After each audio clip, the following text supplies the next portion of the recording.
sortais d'une série de courts-métrages sur les violences de la guerre, principalement. Et je poursuivais les lectures sur plutôt les violences révolutionnaires, les violences liées aux guerres de libération. Enfin.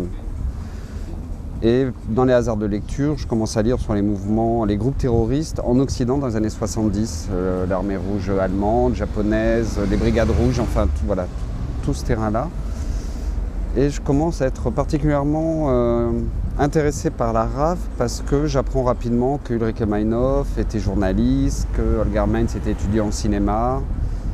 Et du coup, en tant que cinéaste, ça commence à me questionner un peu d'un coup. Quels films ont pu faire des gens qui vont passer au terrorisme? Est-ce que c'était des films engagés? Est-ce que c'était des films... Quelle était leur idée du cinéma? C'était très abstrait, mais c'était assez pour titiller ma curiosité.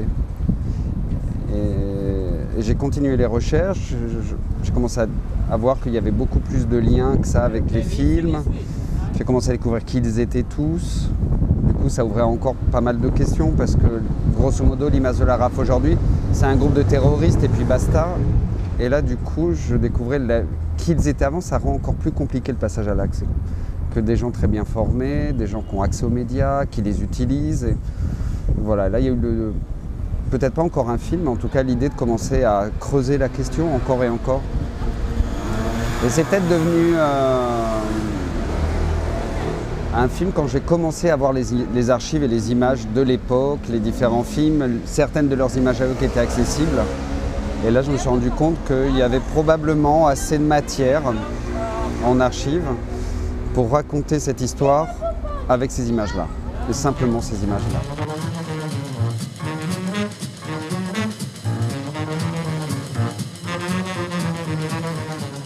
Das Leben der Menschen läuft ab mit der Präzision eines Kursbuches.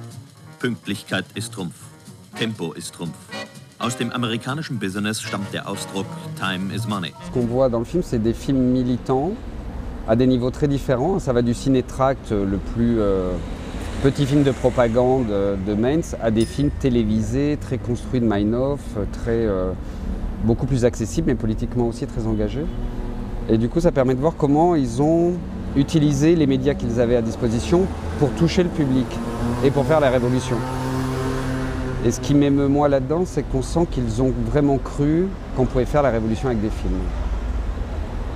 Et à un moment, ça ne marche plus. Voilà, c'est une des raisons du... C'est pas la raison principale de leur passage à l'acte, mais une des raisons, c'est qu'ils ont essayé beaucoup de choses et qu'ils se sont toujours plantés. Et ils ont notamment utilisé le cinéma, ils se sont plantés de la même manière avec.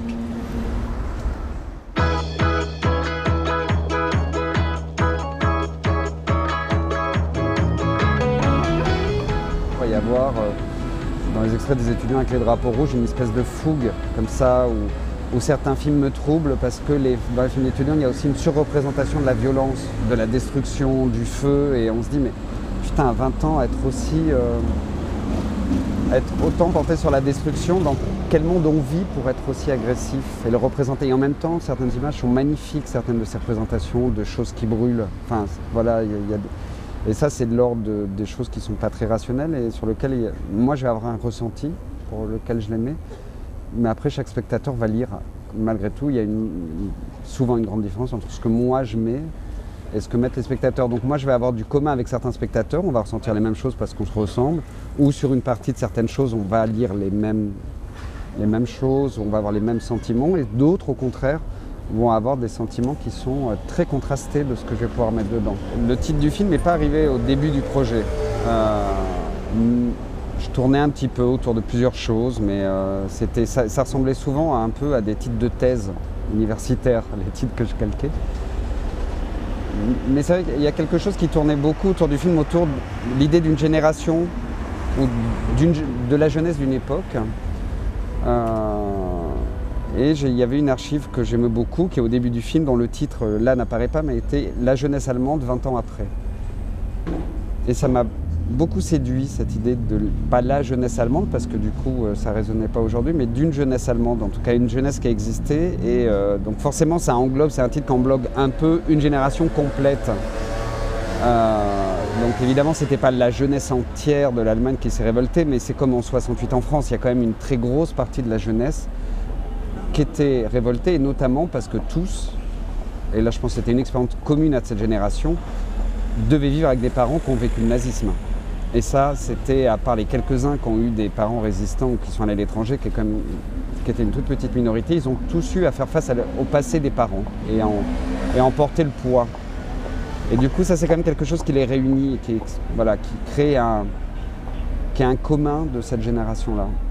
Et après, ce que j'aime bien dans Une jeunesse allemande, c'est qu'à la fois c'est une jeunesse en particulier, mais on ne sait pas trop laquelle, donc ça donne une espèce d'abstraction, c'est un titre un peu métaphorique. Ça pourrait être une jeunesse française par exemple, ou une jeunesse... cette histoire-là est allemande et en même temps elle n'est pas allemande.